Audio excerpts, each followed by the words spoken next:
Welcome all. आज हम पढ़ेंगे देश के नाम। यह एक बहुत ही इंटरेस्टिंग टॉपिक है। इस टॉपिक के माध्यम से हम समझेंगे कि आखिर हमारे देश का नाम इंडिया तथा भारत कैसे पड़ा। तो चलिए शुरू करते हैं।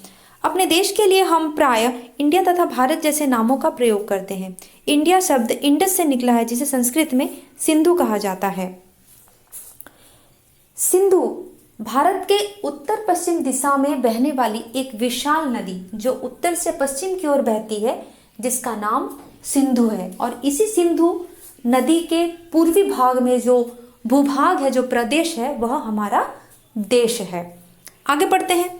अपने एटलस में ईरान तथा यूनान का पता लगाओ। लगभग 2500 वर्ष पूर्व उत्तर पश्चिम की ओर से आने वाले ईरानियों और यूनानियों ने सिंधु को हिंदोस अथवा इंदोस और इस नदी के पूर्व में स्थित भूमि प्रदेश को इंडिया कहा। तो भारतवर्ष में उत्तर पश्चिम की ओर से आने वाले ईरानी एवं यूनानी जो कब आए थे? लगभग 2500 वर्ष पूर्व। जब ईरानी हमारे देश में आए तो उन्होंने सिंधु को हिंदू कहा। उन्होंने सिंधु को हिंदू क्यों कहा? उन्होंने सिंधु को हिंदू इसलिए कहा क्योंकि वे सिंधु का उच्चारण नहीं कर पाते हैं। वह स को ह कहते हैं, इसलिए उन्होंने सिंधु को क्या कहा? हिंदू कहा। और इसी हिंदू के पूर्वी भाग में स्थित प्रदेश को हिंदुस्तान कहा। इस प्रकार ईरानियों ने सिंधु को हिंदू कहा और हिंदू से हमारे देश का नाम क्या पड़ा? हिंदुस्तान पड़ा। इसी प्रकार जब यूनानी भारत में आए इसी उत्तर पश्चिम की दिशा से, तब उन्होंने सिंधु को इंडस कहा। क्या कहा? सिंधु को क्या कहा? इंडस कहा।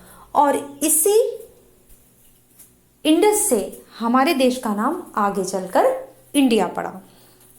ओके, अब आगे बढ़ते हैं।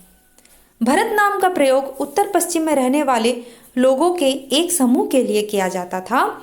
इस समूह का उल्लेख संस्कृत में आरंभिक लगभग 3500 वर्ष पुरानी कृति ऋग्वेद में भी मिलता है। बाद में इसका प्रयोग देश के लिए होने लगा।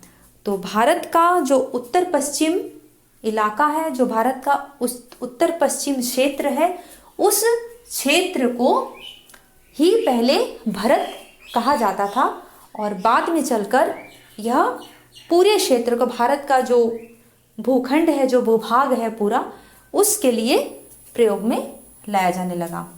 तो भारत से हमारे देश का नाम क्या पड़ा? भारत पड़ा।